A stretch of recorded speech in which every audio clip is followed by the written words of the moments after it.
Hey guys, it's your boy Xen. I've been on hiatus for a long time. I'll get into that in another video. And it's also been a while since I uploaded something Game of Thrones related. So today we're going to be covering one of my favorite Thrones topics, Varys' Riddle from Season 2. I know, I'm boring. I'm not talking about, Jon Snow, Night King conspiracy theory. By the way, this is something to every single Game of Thrones YouTuber out there, or most of them. Stop putting clickbait, Night King theories, videos, alright? They're getting annoying, they're getting out of hand. They're giving you virtually no information whatsoever, and you get my hopes raised for no reason. Alright, stop, it's getting annoying. Now I realized I made a video about this a while back, but it was poorly edited, and frankly I didn't really talk about what I wanted to talk about. It was more, I started talking, and when I start talking it doesn't end up well. But truth is, you can discuss this riddle, the essence of this riddle, for days. There are so many sides to it that I can talk about. But we're not going to discuss the essence of power here, or whatever I talked about before. So without further ado, let's get into the video.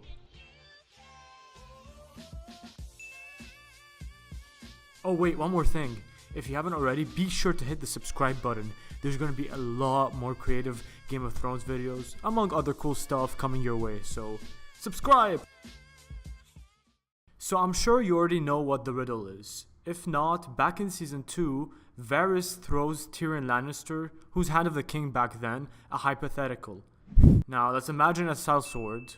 A sellsword is basically a medieval Game of Thrones version of a mercenary, an armed guard, a guy who you hire to kill or to protect. A sellsword is in a room with three great men, a king, a priest, and a rich man. Each great man secretly offers something they have to the sellsword in return for one thing, one service, to kill the other two men. So with that being said, it's kind of implied what the sellsword gets from working with each man.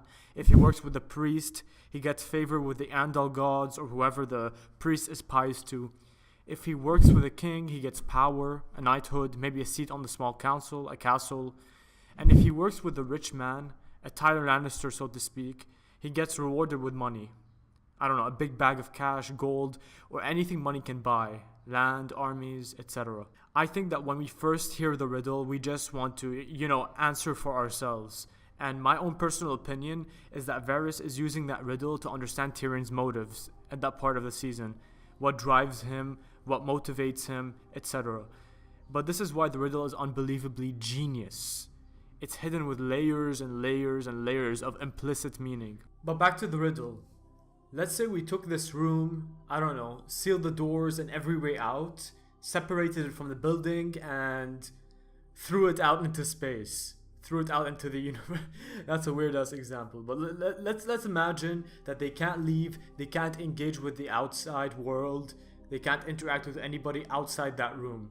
It's just the sellsword and three other great men. If we now look at the sellsword in these new conditions, we can conclude that the stuff that the three great men are offering are now utterly useless. The money from the rich man doesn't mean anything. The titles and the castles from the king doesn't mean shit. If the sellsword is a believer in religion, maybe the priest might have some leverage over him, but all the rewards and promises that are made to the sellsword are virtually useless now. His sword, in Tyrion's words, is the power of life and death, so the sellsword would now realize that he's the most powerful man in the room. If that doesn't put it in perspective, maybe this will.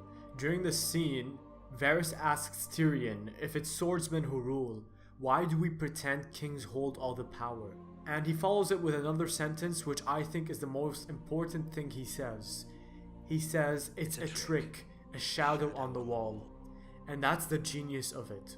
The concept of the shadow on the wall has been talked about since the brink of time. Plato's allegory of the cave, to Marxism and cultural hegemony, to even Frank Ocean's hook on No Church in the Wild.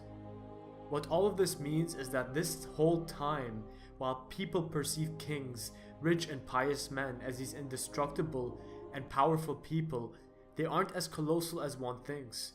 In fact, the people who serve these men are the ones with all the leverage. And it doesn't even end here. This conversation could last hours, days maybe.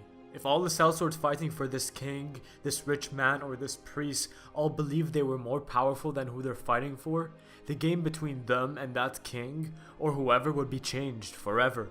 The real problem, well actually people would say relief, with a religious military political revolution through a concept like this, is that it's like almost impossible to replicate the same belief among other people without it taking time, strategy, marketing even.